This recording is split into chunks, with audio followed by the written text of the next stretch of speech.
passer aux questions. Mademoiselle.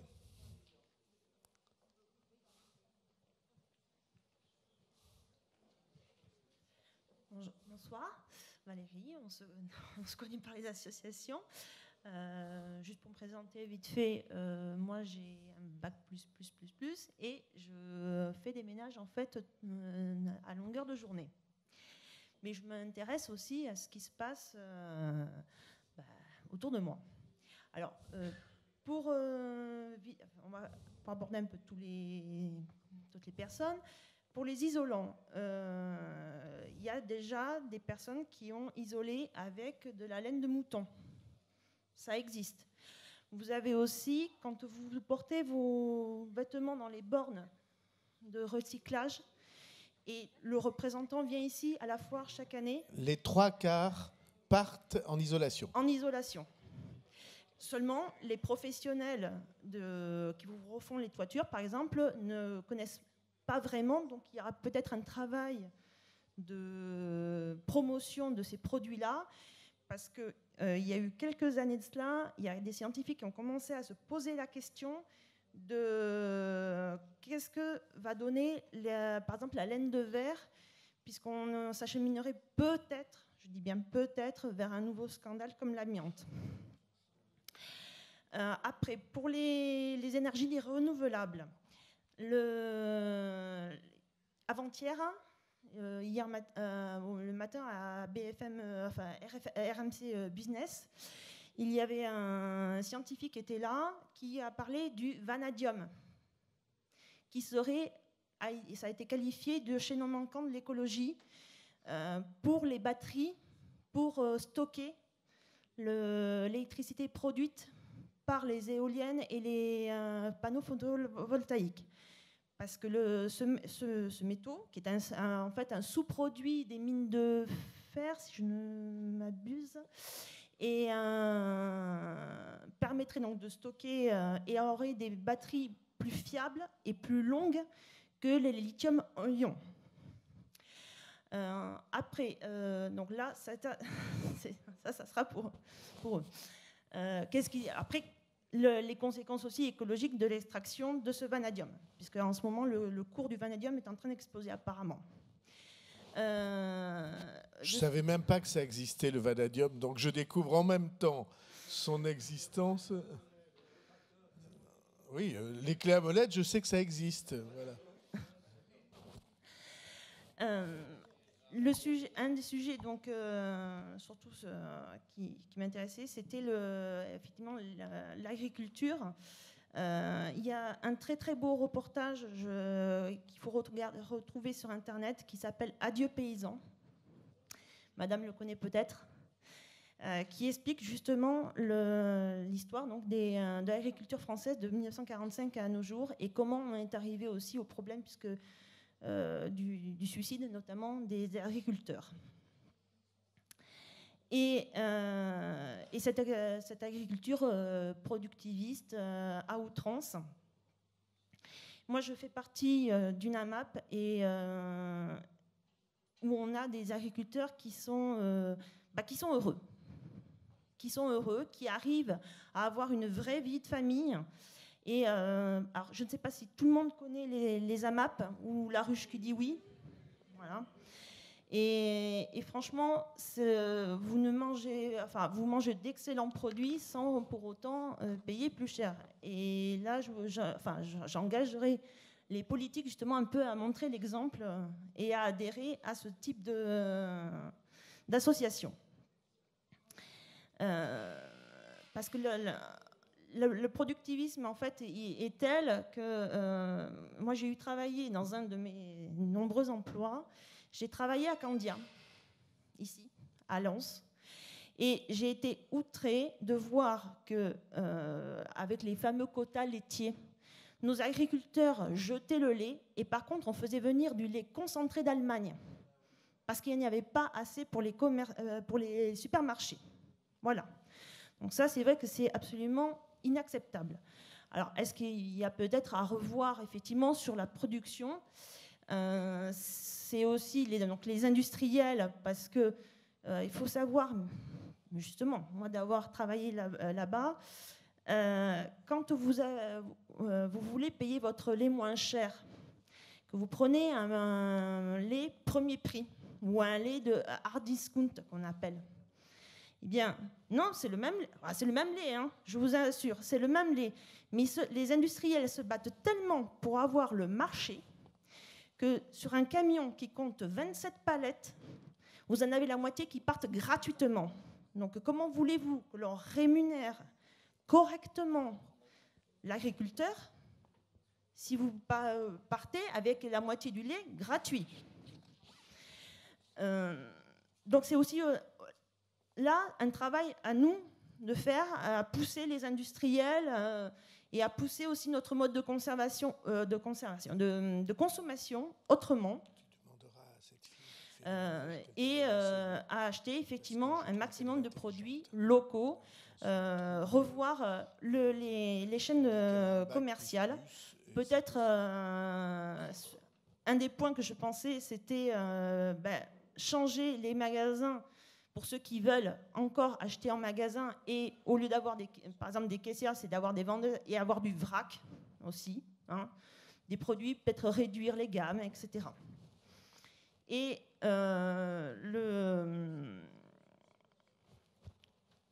ça, c'est pour l'alimentation. Il y aurait eu encore beaucoup de choses à dire. Je ne veux pas du tout vous couper, oui. Mais on avait dit 3 minutes.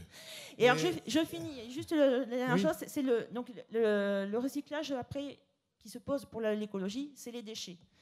Et là où peut-être que vous pouvez faire quelque chose, c'est inciter plus de recyclage sur les modèles comme on a ici à Emmaüs. C'est-à-dire avoir plus de recycleries à travers le territoire. Mais il faut aussi que ça n'ait pas un coût pour nous quand on porte quelque chose, pour pas qu'il y ait les décharges sauvages et à travers les paysages. Et inciter les gens à être plus responsables, à faire du nettoyage, à inciter les jeunes qui font pas grand-chose, enfin des gens qui font pas grand-chose, à nettoyer. Parce que quand on voit la place de Verdun, par exemple, qui était nickel quand vous l'avez fait refaire, et qui est remplie de déchets. Il y a les mégots de cigarettes, les paquets, les McDonald's, et on en passe. Voilà. Alors, en tout cas, ça, c'est pas acceptable. Parce que la place, elle est nickel, justement. Eh bien oui, mais regardez bien entre les parterres de fleurs, vous allez voir tout ce que vous trouvez. Non. Donc c'est vrai qu'il faudrait peut-être justement inciter les gens à... Voilà. Merci. Je vais prendre une rafale de questions pour qu'on essaie d'avancer dans la soirée. Alors, on va commencer par monsieur là. Oui, bonsoir. Donc, monsieur le maire. Chut. Oui, bonsoir, monsieur le maire. Donc, c'était à vous que je posais la question. Force est de constater que ce soir, je n'ai pas entendu une seule question de jeunes étudiants et autres. Est-ce qu'ils ne sont pas intéressés? Je sais pas. C'est que des anciens qui ont posé des questions. Où sont ces jeunes qui sont concernés par la transition? Les jeunes qui sont là.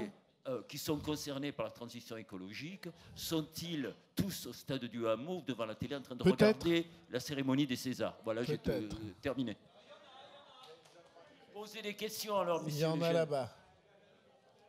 Monsieur, justement. Mais oui, il y en a des jeunes. Mais c'est vrai qu'il n'y en a pas beaucoup quand même ce soir, et c'est un peu étonnant vu la mobilisation qu'il y a pu avoir sur les réseaux sociaux. C'est les vacances peut-être. C'est les vacances. Alors, à Paris, il y avait 1000 au maximum, donc allez-y. Donc je me présente, Vincent Lataillade, j'ai 22 ans, donc je suis jeune. Merci. Plus tellement. Oui, ben c'est vrai. Moi, j'avais une remarque à faire sur le fait qu'il n'y ait pas beaucoup de jeunes. Je ne sais pas si le nom de Greta Thunberg, ça vous dit? Oui. Jeune suédoise, donc de 16 ans, qui a lancé tout un mouvement qui a été en Europe. reçu par le président de la République aujourd'hui.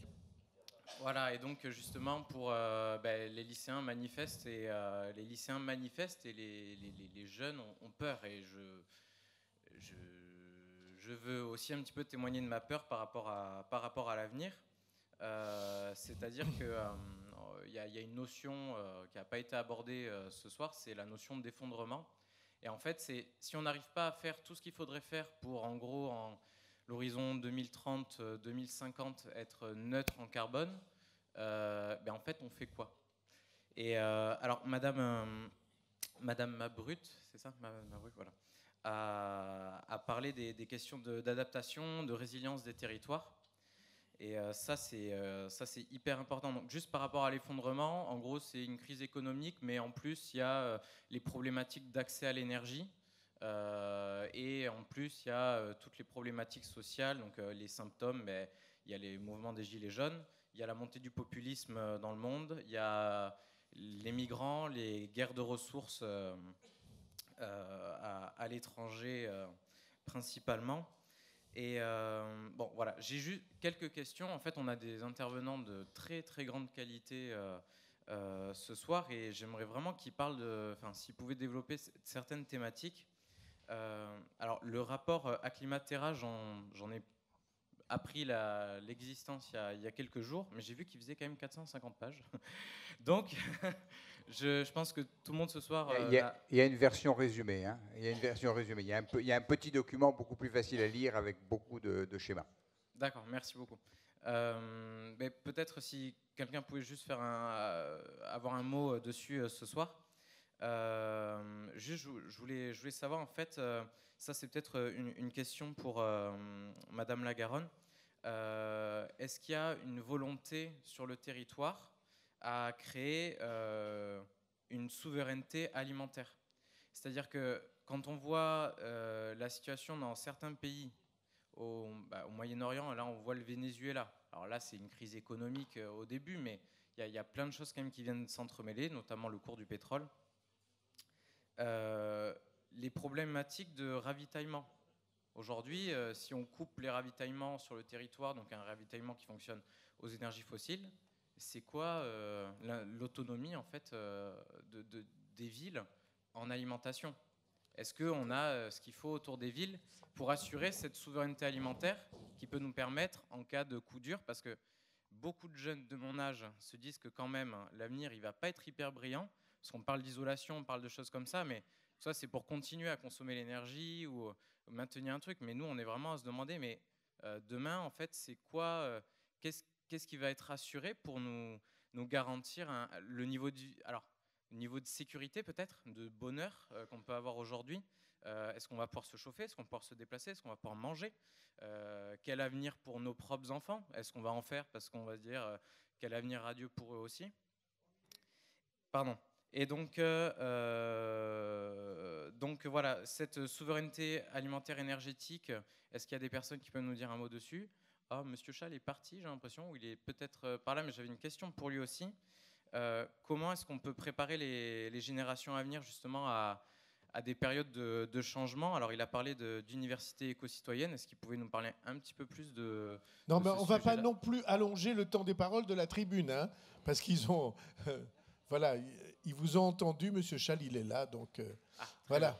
Donc, c'est juste, voilà, en gros, université éco-citoyenne et souveraineté énergétique et alimentaire du territoire. Merci beaucoup. Je vais continuer la rafale de questions avec l'espoir. Madame.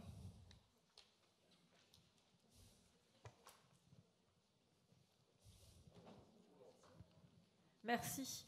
Donc, je m'adresse à Monsieur le maire de Pau et aux dirigeants de collectivités en général. Je change de sujet, c'est assez rapide. À mon sens, l'un de nos meilleurs alliés dans la transition écologique est l'arbre, sont les arbres.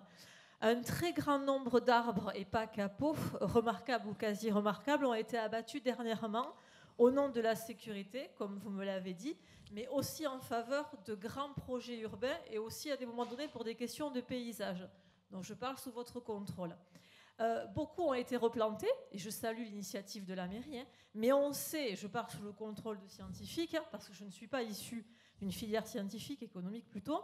Voilà, on sait que les arbres qui sont replantés absorbent beaucoup moins de CO2 et de particules polluantes, et donc n'ont pas le même effet que les arbres quasi remarquables. Non, mais voilà. Je pense qu'un arbre en croissance absorbe plus de CO2 qu'un arbre qui a atteint son développement. Est-ce que c'est une raison après pour les abattre? Je ne sais pas. Mais il n'y a pas d'abattage. Alors, juste, je finis, monsieur c'est pas Bayrou, vrai. s'il vous plaît. Il y a pas, je vous l'ai déjà dit, il n'y a pas d'abattage d'arbres. En dehors, on a dû abattre pour faire passer le phébus, le BHNS. Je pense à la place Aragon, qui est peut-être prévue. Je pense au boulevard des Pyrénées. Je pense, oui, aux Qu'est-ce arbres. qu'on a abattu au boulevard des Pyrénées? On a replanté. Oui, mais il y a des arbres qui ont été abattus aussi. Bon, enfin. Non, non, nous avons abattu les arbres qui étaient rongés de l'intérieur. On a même acheté, vous l'avez lu dans le journal, un équipement formidable parce que on a eu, comme vous le savez, peut-être des gens s'en fichent, un de nos employés municipaux qui a été tué. Oui. Oui, vous vous en fichez, je comprends. Non, j'ai dit que je le sais. J'ai pas dit que je m'en fichais, monsieur Bayrou. Qui a été J'ai tué. dit je le sais. J'ai pas dit que je m'en fichais. Qui a été tué, ça me met en colère chaque fois. Il a été tué par un arbre oui, vous l'avez dit. dont il avait signalé 4 fois par écrit la dangerosité. L'arbre est tombé et l'a tué. Elle est laissé un orphelin, famille, toutes ces choses-là. Nous avons un arbre qui est tombé derrière Saint-Martin, à un endroit où d'habitude il y a toujours des gosses qui jouent. On n'a eu que 3 blessés. On aurait pu avoir un nombre important de victimes. Il y a des gens qui considèrent que c'est... Et il y en a un, au Stade de Deauville, il y en a un qui est tombé. Il n'y avait personne par chance, mais je veux dire, il est du devoir d'un maire et de son équipe de faire que les arbres qui menacent la vie humaine soient abattus. Oui. C'est la vie. Alors, il y a des arbres qui naissent, qu'on plante. On en a planté des milliers. Oui. Est-ce que je peux arriver à ma question, monsieur Bayrou? Merci. Actuellement, ça me met toujours en rogne. Voilà. Actuellement, la loi impose l'urbanisation des dents creuses, c'est-à-dire des terrains qui se situent entre 2 parcelles construites. On est d'accord. Sur certaines dents creuses à Pau et dans l'agglo, il y a des arbres qui ont poussé avec un système végétatif très intéressant. D'accord ? Donc, une végétation extrêmement riche en termes de biodiversité, d'absorption du CO2, etc. Ce qu'on remarque, c'est que quand on urbanise ou qu'on autorise l'urbanisation sur ces parcelles, les aménageurs rasent tout ou une partie. Est-ce qu'on ne peut pas, comme dans certaines villes, protéger ces parcelles de l'urbanisation, d'une part, ou alors, si on ne peut pas les protéger certains spécimens d'arbres qui sont sur ces parcelles, comme c'est pratiqué sur certaines communes? Voilà ma question. C'est possible, et c'est ce que nous faisons, Merci. donc c'est possible. Mais encore une fois, nous avons planté, je ne sais pas, 10 fois plus de sujets que nous n'en avons abattus.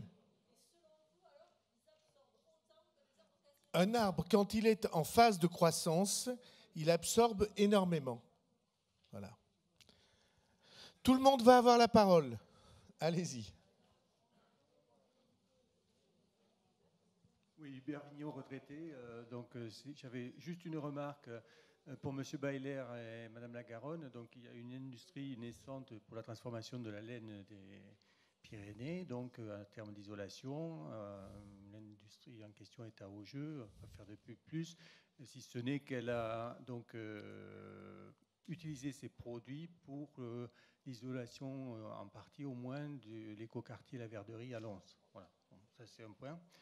Et ensuite, ma question, c'est pour M. Hamelin. Donc, il s'agit de transition écologique, mais là, de transition dans la construction. Que pensez-vous du passage du tout béton, alors je simplifie, pour la construction, à la construction bois, sachant que nos cimentiers sont quand même, en termes de consommation énergétique, les grands champions. En termes de pollution, alors là, les recordmen.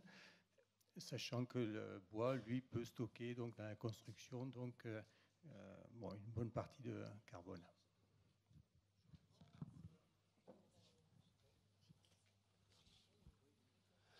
Non, je réponds là à cette question. Non. Personne répond. Je prends les questions.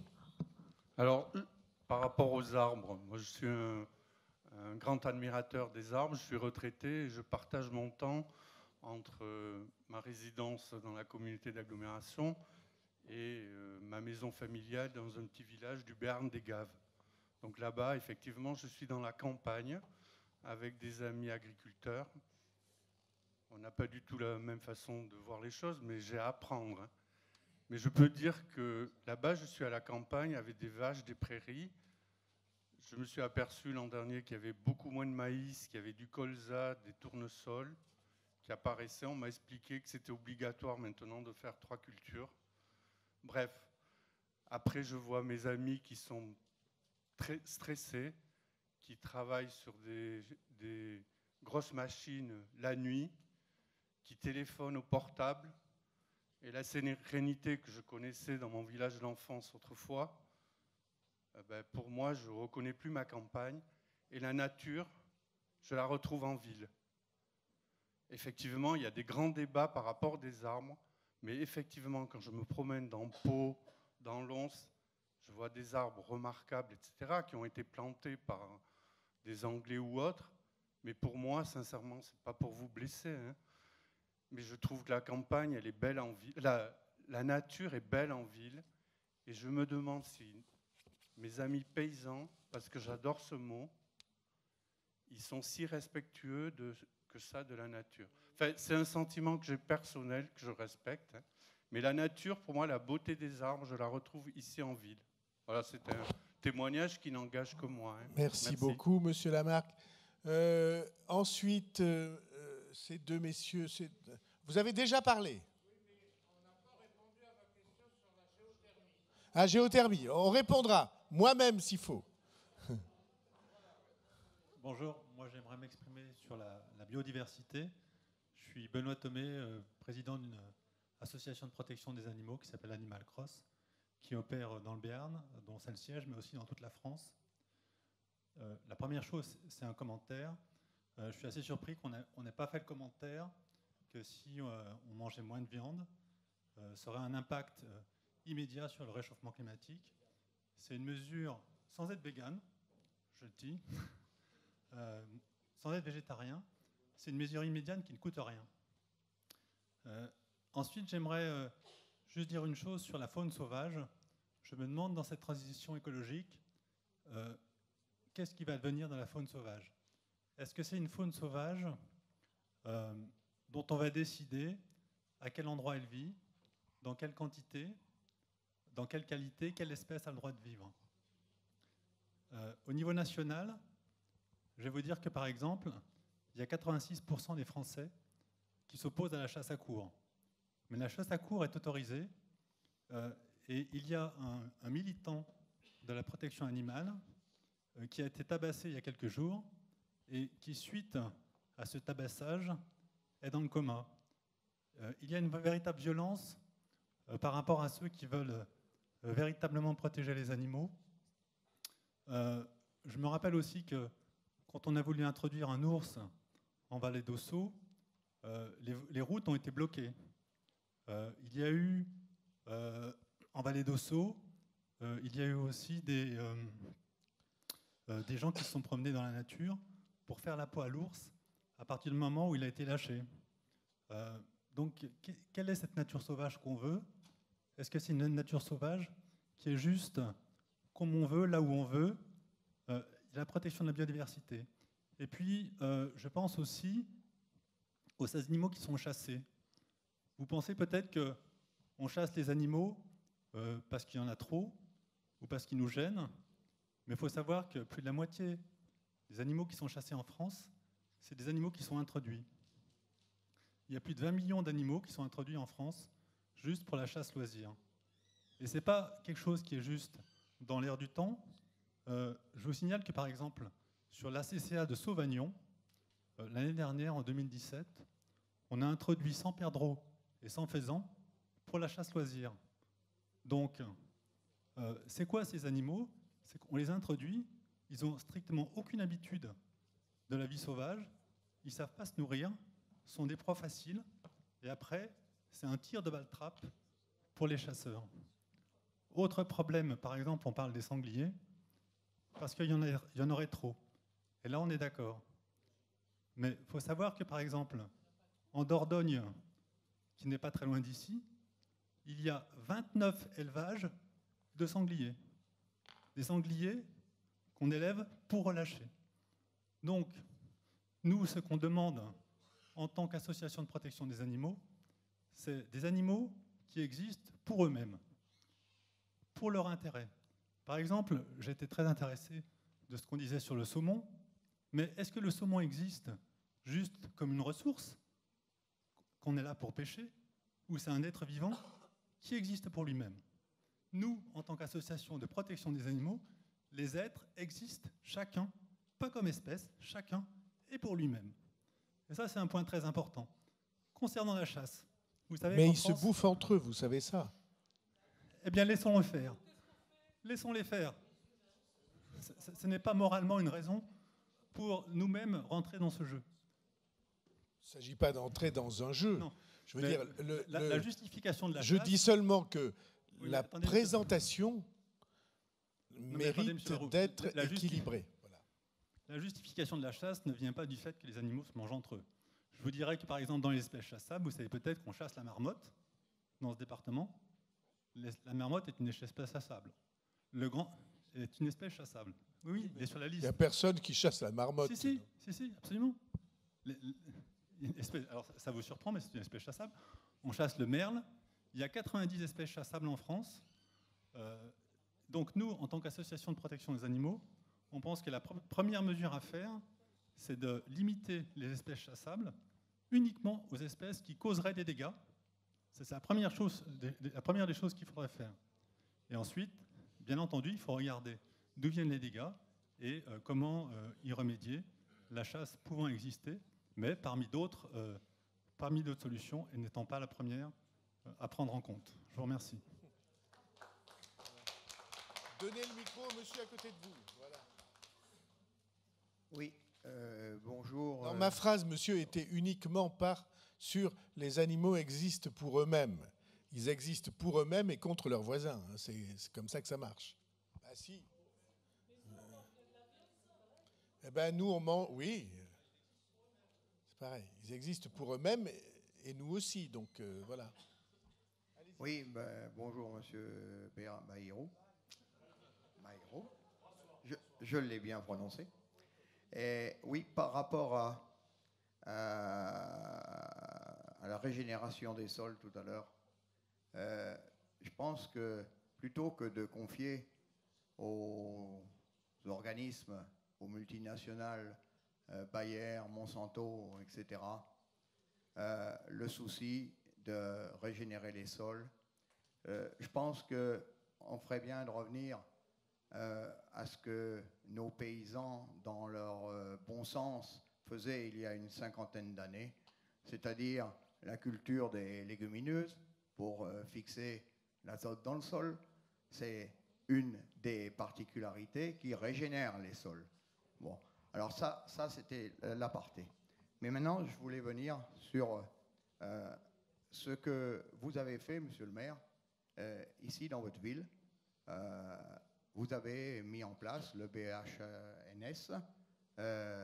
Bon, comme tous les maires de France doivent avoir le souci par rapport à la transition écologique, de favoriser les transports en commun. Donc ça, vous êtes louable à ce sujet. Vous avez aussi innové l'hydrogène. Ça, c'est aussi une chose que je vous félicite d'avoir pris. Par contre, c'est le type d'hydrogène que vous allez utiliser. Ce type d'hydrogène, elle va être fabriquée à partir de l'électricité.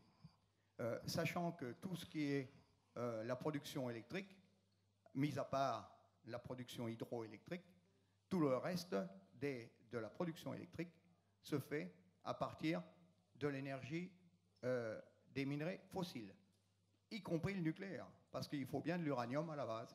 Et l'uranium, au niveau du monde, il commence à diminuer.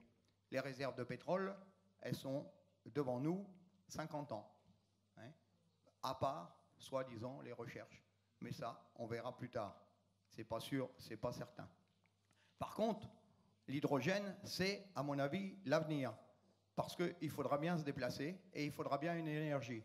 L'électricité, c'est même pas la peine d'y penser parce qu'on ne pourra pas équiper tous les véhicules à l'électricité.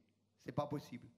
Bon, l'hydrogène, on peut la fabriquer à partir, c'est tout simple, hein, à partir de l'électrolyse de l'eau avec de l'électricité. Et de l'électricité, on peut la produire avec des panneaux photovoltaïques.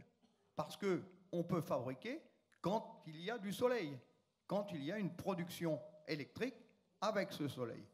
Et j'ai entendu tout à l'heure que les panneaux photovoltaïques allaient être améliorés au lieu d'utiliser du silicium. Et j'espère bien qu'on pourra les utiliser avec la formule que vous avez présentée.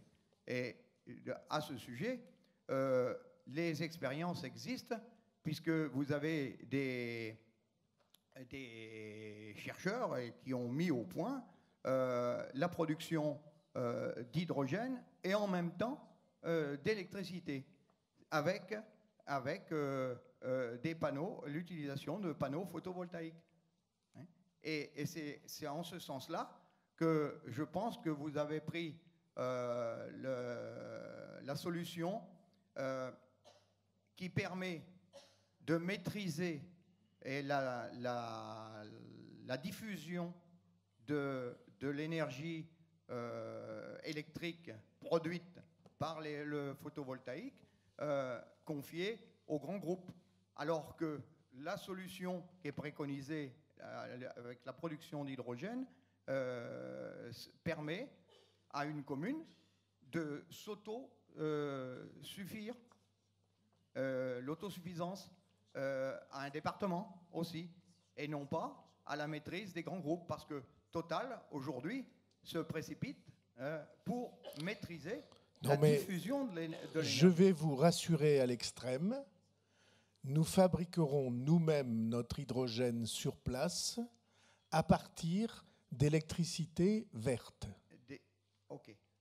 Oui, mais l'électricité verte... 100% d'électricité, dans un premier temps fournie par EDF avec des certificats verts, très bien. Et dans un deuxième temps, dans, j'espère, pas longtemps, nous produirons nous-mêmes l'électricité renouvelable qui permettra de fabriquer cet hydrogène.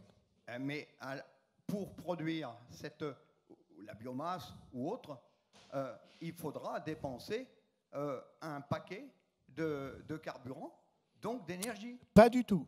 Mais vous la puiserez où? Eh bien, vous verrez. Vous verrez. Laissez-moi un peu de secret. Donc, voilà. Ok. Bon, très bien. Merci. Tout le monde va avoir la parole. Monsieur avec les lunettes là-bas. La France mène contre l'Écosse 21-0. Très bonne nouvelle. Bon. Toute cette soirée, finalement, le débat est passé tantôt sur ce qui relève de la responsabilité individuelle que nous avons en tant que consommateurs en particulier, et ce qui relève de la décision politique. Je crois que c'est un grand tort d'opposer l'un à l'autre. Ce n'est pas parce que on opte pour des décisions politiques qu'on peut s'exonérer du minimum de cohérence et de ne pas aussi agir sur son comportement individuel. Alors, sur le comportement individuel, je veux revenir assez loin en arrière.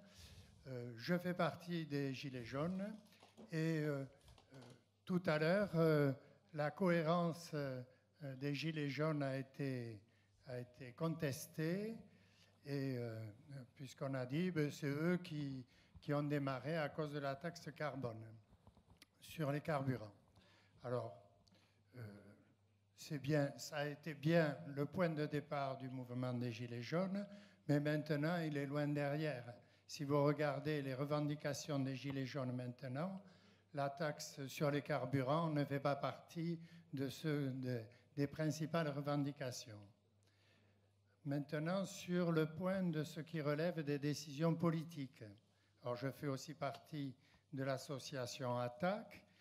Nous avons distribué à l'entrée à ceux qui le voulaient un tract portant sur 14 propositions que fait l'association ATTAC sur la transition écologique. Alors, je ne vais sans doute pas reprendre ces 14 propositions. Je veux simplement revenir sur deux.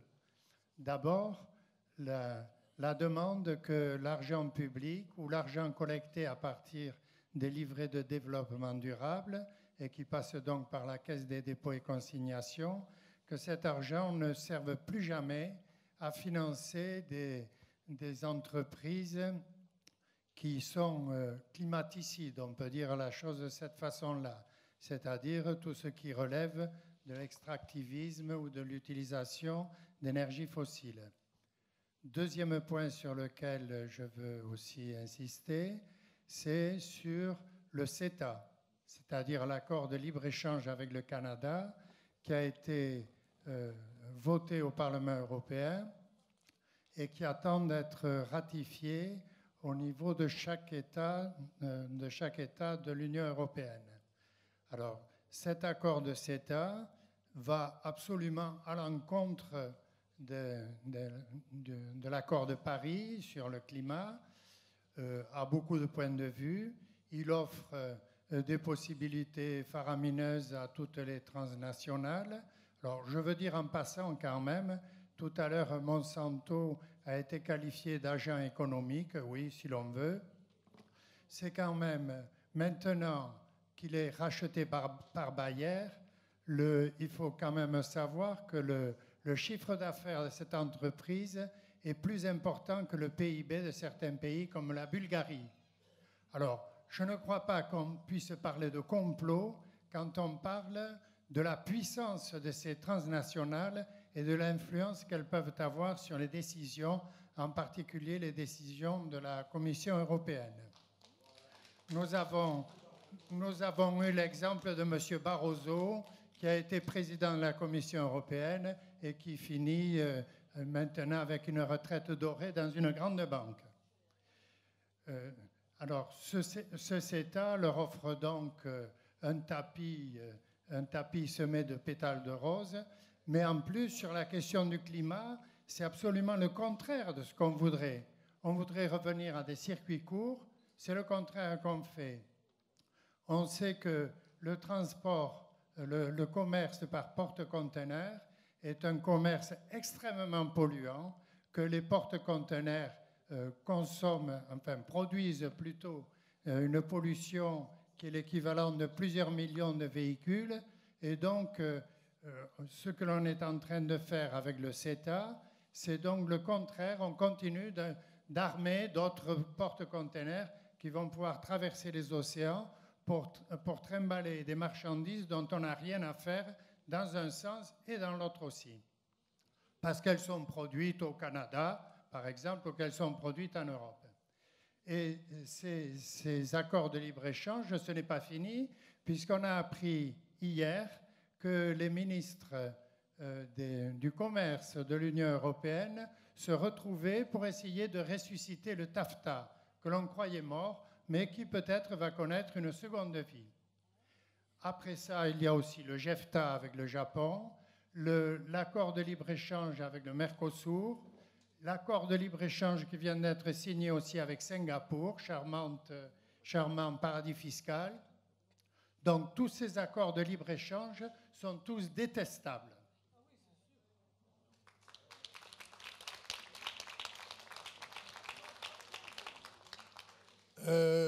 Monsieur en bleu. Oui, récemment en Suisse, la société Cleanwork a mis en place une unité qui prélève l'air et qui prélève le CO2. Ce CO2 est stocké dans un gisement après, on l'utilise pour l'amener vers des serres. Alors, nous avons l'usine de Lac qui a des terrains qui sont, pas mal de terrains qui ne sont pas occupés actuellement. Nous avons des canalisations qui vont jusqu'à presque Somoulou, qui transportaient du gaz brut et qui maintenant sont inutilisées. Alors, je ne sais pas s'ils les ont bouchés à l'intérieur. Et nous avons un site de pondasse aussi qui est intéressant. Donc, ce que j'émettais, c'est qu'une unité comme ça qui prélève de l'air ambiant et qui prélève le CO2 serait peut-être une manière de le prendre et de le stocker comme à Rousse 1, par exemple, et puisqu'il y a eu des essais d'injection de CO2 il y a quelques années, et puis de ramener vers des serres qui se trouvent sur la plaine de Naï le CO2, puisqu'il paraît que c'est très profitable pour les plantes. C'est de ça que les plantes se nourrissent. Oui, un petit commentaire juste. Là, c'est une question d'ordre de grandeur. Hein. Exactement. Oui, c'est vrai que le CO2, mettre un peu plus de CO2 dans les plantes, ça fait des choses. Bon, on sait aussi que ça sature. Vous pouvez monter un peu le CO2, puis au bout d'un certain temps, ça ne sert plus à rien. Après, c'est le jardinier qui meurt. Oui, c'est le problème. Non, et puis surtout, c'est des volumes par rapport à ce qui a été injecté à Rousse, et qui n'était qu'un essai pilote. Hein.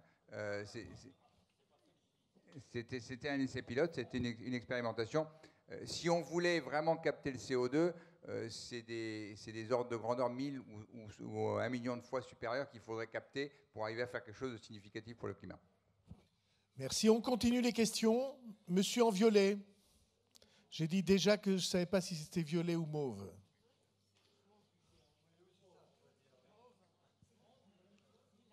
Bonsoir. La question, l'idée plutôt que j'aimerais soumettre, faire remonter, concerne un paradoxe qui existe dans la transition écologique. Est-ce qu'il serait possible d'inciter les constructeurs automobiles français et plus largement européens de construire des véhicules qui puissent rouler à l'alcool, au superéthanol? Aujourd'hui, au même titre que les bornes électriques ou les bornes à hydrogène, on voit fleurir des stations essence qui proposent de l'E85, du superéthanol, qui est de l'alcool, une énergie renouvelable, produite à partir de la photosynthèse, majoritairement du sucre des betteraves, à partir desquelles on produit de l'alcool. Le paradoxe réside dans le fait que, bien qu'il existe des stations essence qui proposent ce carburant, l'E85, il n'existe aucun modèle chez les constructeurs français, même européens, qui ne proposent des motorisations supportant le E85. Voilà. Donc les constructeurs automobiles français ont pris le virage électrique, hydrogène, mais aucun ne propose des moteurs, une motorisation à l'E85. Le E85, c'est n'importe quelle motorisation à essence.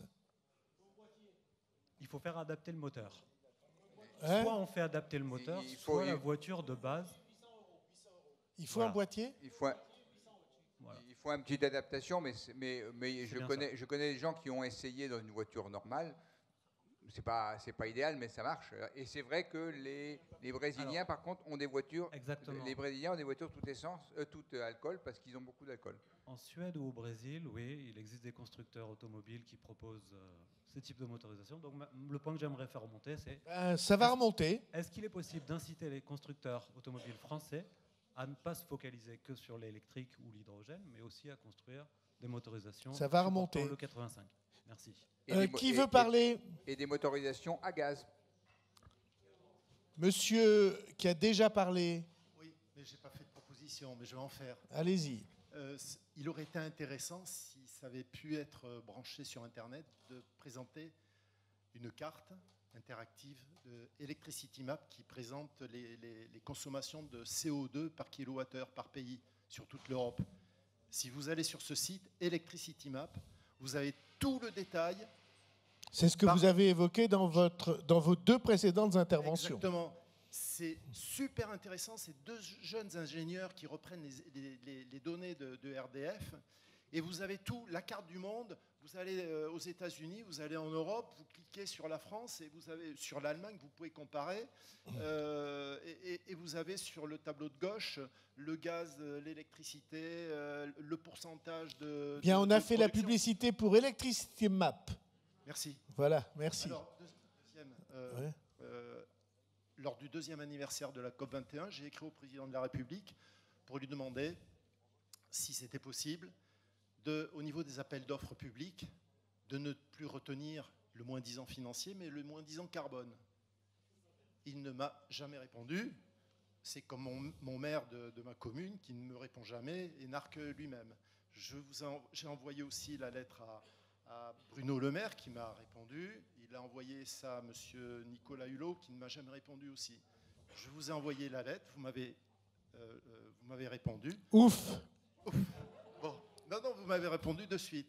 Et donc, je voulais savoir au niveau de la communauté d'agglomération, est-ce que vous allez je ne connais pas le système d'appel d'offres, mais, non, mais le moins disant carbone, est-ce que c'est possible? On peut ajouter cette clause aux éléments qu'on prend en compte pour passer les marchés. Ça serait une première mondiale.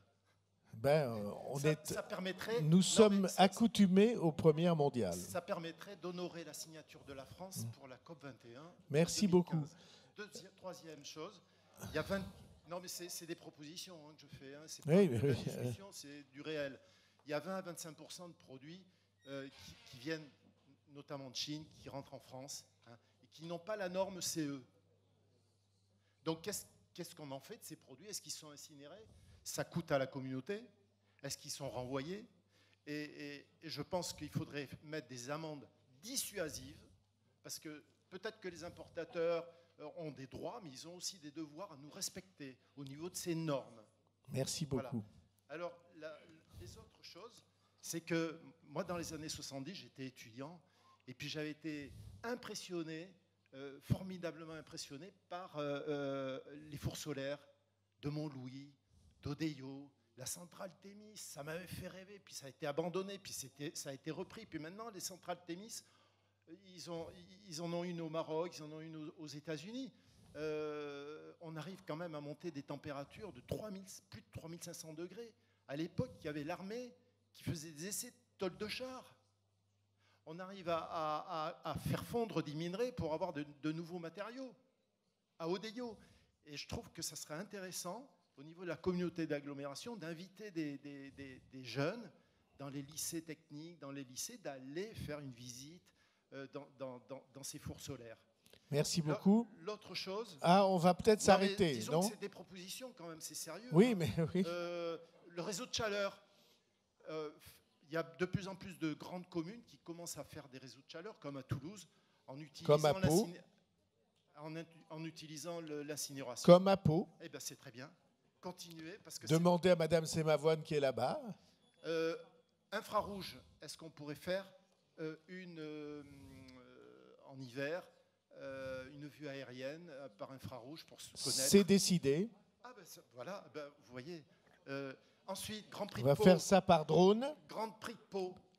On fait tourner des anciens modèles de voitures, des nouveaux modèles de voitures, des voitures électriques. Tant qu'on a de l'hydrogène, on ne pourrait pas faire une course de voitures à hydrogène? Je pense à ça depuis longtemps, mais c'est pas simple parce qu'il faut trouver les constructeurs. Si, il y en a deux. Il y a Hyundai, il y a Toyota, et je crois qu'il y en a un troisième qui est sur le marché. Non, mais des voitures de compétition, il n'y a pas beaucoup. On peut faire un essai. Monsieur, je vous propose que vous nous remettiez par écrit les propositions. Deux autres choses. Grand Prix de Pau, voiture à air comprimé. Il y a Guy Nègre qui est décédé en 2018. Il faut faire rêver les jeunes. Il y a dans les lycées techniques, dans les universités. Faites-les rêver. Peugeot a fait un projet de voiture à air comprimé associé avec un moteur à alcool. Et puis les voitures solaires. Pourquoi pas une compétition de voitures solaires? Ça n'engage à rien. Il faut faire rêver les jeunes. Mais non, mais Monsieur, faites-les rêver. Moi, si vous preniez en compte la production de 2 mètres carrés de cellules photovoltaïques, je vous garantis que vous n'irez pas vite en voiture. Oui, non, mais d'accord, je suis d'accord. Non, mais vous connaissez les centrales nucléaires Golfech. C'est 2 générateurs de 1300 MW. Une éolienne, c'est 2 MW. Il faut 1300 éoliennes pour compenser Golfech. Vous ne m'avez pas entendu parler des éoliennes. 150 km d'éoliennes qu'il faudrait. Je vous ai expliqué que, j'allais dire grâce à Dieu, non. Mais il se trouve qu'ici, on ne peut pas avoir d'éoliennes parce qu'il n'y a pas de vent. Voilà. Bon, intervention.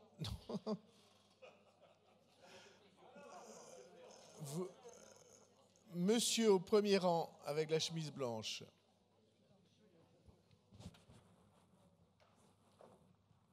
Bonsoir. Voilà, je me présente, je suis monsieur Bourichard Redouane. Je voulais poser une question à monsieur le maire, parce que je suis arrivé un peu en retard.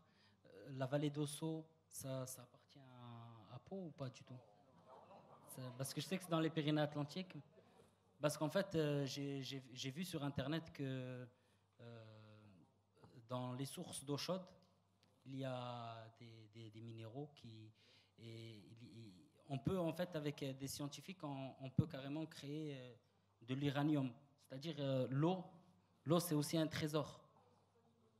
Non, c'est pas une bonne idée pour moi, ni pour aucun des citoyens, mais pour l'État. S'ils veulent produire, s'ils veulent produire plus, ils peuvent, quoi. Et voilà, quoi. C'était Merci beaucoup. Madame, vous êtes venue. Bonsoir.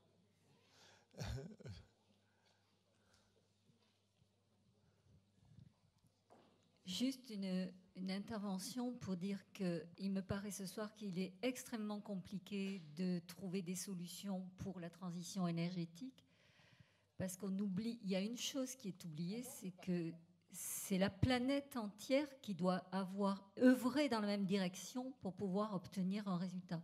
On sait que il y a un sujet qui a été oublié, parce que peut-être il est loin de nous et qui nous concerne moins puisqu'on a réussi à gérer cette question, c'est la question de la démographie. Et cette démographie va nous dépasser. Pendant les 30 prochaines années, elle nous empêchera de mettre en œuvre tout ce que nous pourrions vouloir mettre en œuvre. Alors, en Europe, nous sommes dans une démographie qui va régresser. Elle a déjà commencé. Donc, nous pourrions travailler, mais je n'imagine même pas que ça soit en deçà du niveau de l'Europe pour trouver des solutions de transition énergétique. Mais en même temps, il faudrait quand même que nous ayons une intention, mais en même temps un travail qui soit collectif, mais pas forcément à l'échelle de l'État. Il s'agit aussi que ça soit... L'État n'est pas là pour régler tous les problèmes. C'est impossible. Il faudrait que ça soit à l'échelle des collectivités territoriales, à l'échelle des collectivités régionales. C'est quand même une bonne échelle. Quand on cherche des économies, aujourd'hui, les maires sont confrontés à une difficulté, par exemple, qui est est-ce qu'ils éteignent la lumière la nuit ou pas? La pollution que cela engendre est très importante et la consommation électrique est énorme. Il y aurait des solutions à trouver, mais en même temps, il y a en face des questions de sécurité. Il est impossible qu'un maire prenne la décision de dire qu'il va couper la lumière pendant la nuit. Ça peut se faire dans des petites communes rurales où on imagine que le risque est moins important. Alors, c'est vrai que c'est le maire qui prend la décision. Il n'est pas obligé d'éclairer. Mais en même temps, il y a des règles dans les communes, ou en tout cas dans les axes de voirie les plus importants, en deçà desquels il ne peut pas aller. Donc, toute la question est de savoir comment est-ce que... Fabienne, il y a des solutions plein. À chaque niveau, comment les solutions les plus adaptées doivent être trouvées. Alors, c'est très simple. Ce n'est qu'un exemple, la pollution énergétique. Hein, c'est vraiment qu'un exemple. Mais moi, je dis aujourd'hui... Est-ce que demain, nous aurons une agriculture qui servira à produire des carburants pour continuer à utiliser nos voitures? Parce que j'ai bien compris ce soir qu'on aurait du mal à se passer de nos voitures, que c'est très difficile de changer nos modes de vie. Est-ce que demain, notre agriculture, elle ne sera pas dans l'obligation de nourrir la proximité de nos habitants?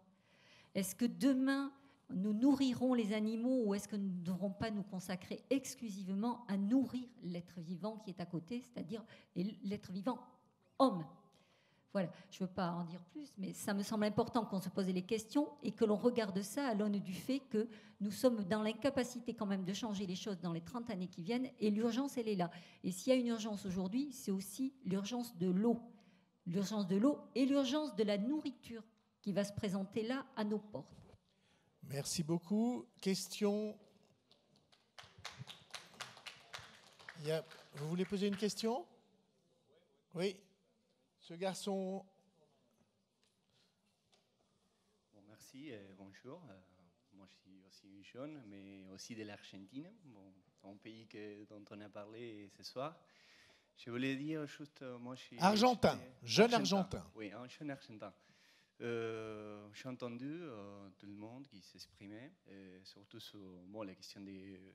Moi, je voulais parler du glyphosate. C'est vrai que dans notre pays, on l'utilise beaucoup. On a un modèle de production qu'on cherche en général la productivité. On l'utilise beaucoup, mais pas en 100%. Il y a beaucoup des autres exploitations qui n'utilisent pas. il y a des autres modes d'agriculture. Mais je voulais aussi faire la comparaison avec la France, les modes de production en France. Et vous utilisez les machines pour tourner les sols. C'est une autre manière de produire. Mais de cette manière-là, vous évitez d'utiliser les glyphosates, ça c'est vrai. Mais il y a des autres contraintes. Il y a l'érosion du sol aussi. Il y a les contraintes de bilan de carbone. Si on fait le bilan de combien on exporte de carbone, chez nous peut-être que cette souci-là, on ne l'a pas, mais on a le souci justement de glyphosate et les contraintes sociales que ça génère. Donc toujours on parle des modèles de production qui cherchent justement la productivité. Mais là, il y a des choses qui sont évoquées, par exemple les messieurs, l'agriculture des légumineuses, il y a notre messieurs l'agriculture de conservation. Moi, je trouve que chez nous, on a des expériences par rapport à ça. C'est la agroécologie. Chez nous, on la considère différemment. L'agroécologie, peut-être. L'agroécologie. Oui, il y a un composant aussi culturel dans la vie des agriculteurs qu'ils cherchent aussi à produire et consommer ses propres productions. Chez nous, on a la contrainte de l'espace. Nous, les productions, les fermes agricoles, ils sont trop grands, la moyenne. Mais là, en France et surtout dans la région, moi j'ai retenu la chiffre de madame, c'est 29 hectares les moyens dans cette région. Vous êtes à l'échelle d'essayer des différentes pratiques, d'une mode de production différent, plus virtuose vers l'environnement. Et là, moi, je trouve que c'est la plus forte contribution vers l'environnement. C'est ça qu'on parle aujourd'hui. Et un dernier élément, moi, j'ai fait mes études à Clermont-Ferrand et j'ai fait un stage à Tarbes. Je suis venu là parce que mes études c'est sur le développement des territoires. Je n'ai pas trop entendu parler, moi je pose la question à tout le monde, à tous les citoyens. Est-ce que vous réfléchissez de mutualiser cette force, de tous ces projets, ces idées qui sont très géniales, je trouve qu'ils sont très bien, avec les territoires de côté, les Birmes et aussi la Bigorre?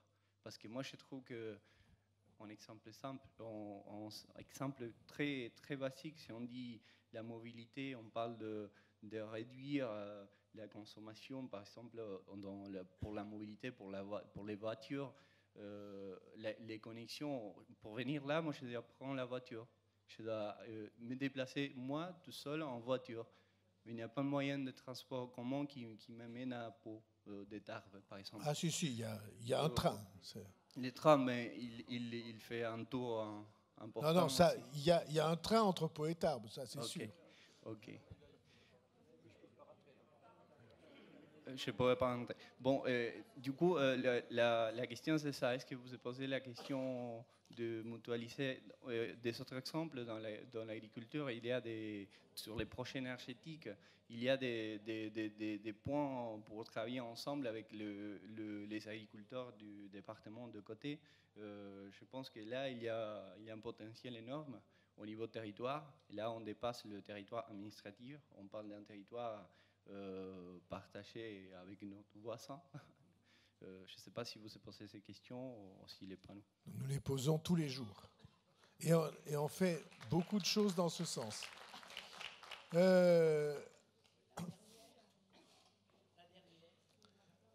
Non, il y en a encore 3 mains levées. Donc, allez-y. Oui, je ne pensais pas que tu allais me donner la parole. J'allais intervenir à la fin simplement. Merci. Parce que ce n'est pas tellement dans le champ de ce que vous dites depuis tout à l'heure, mais c'est plutôt pour une transition énergétique.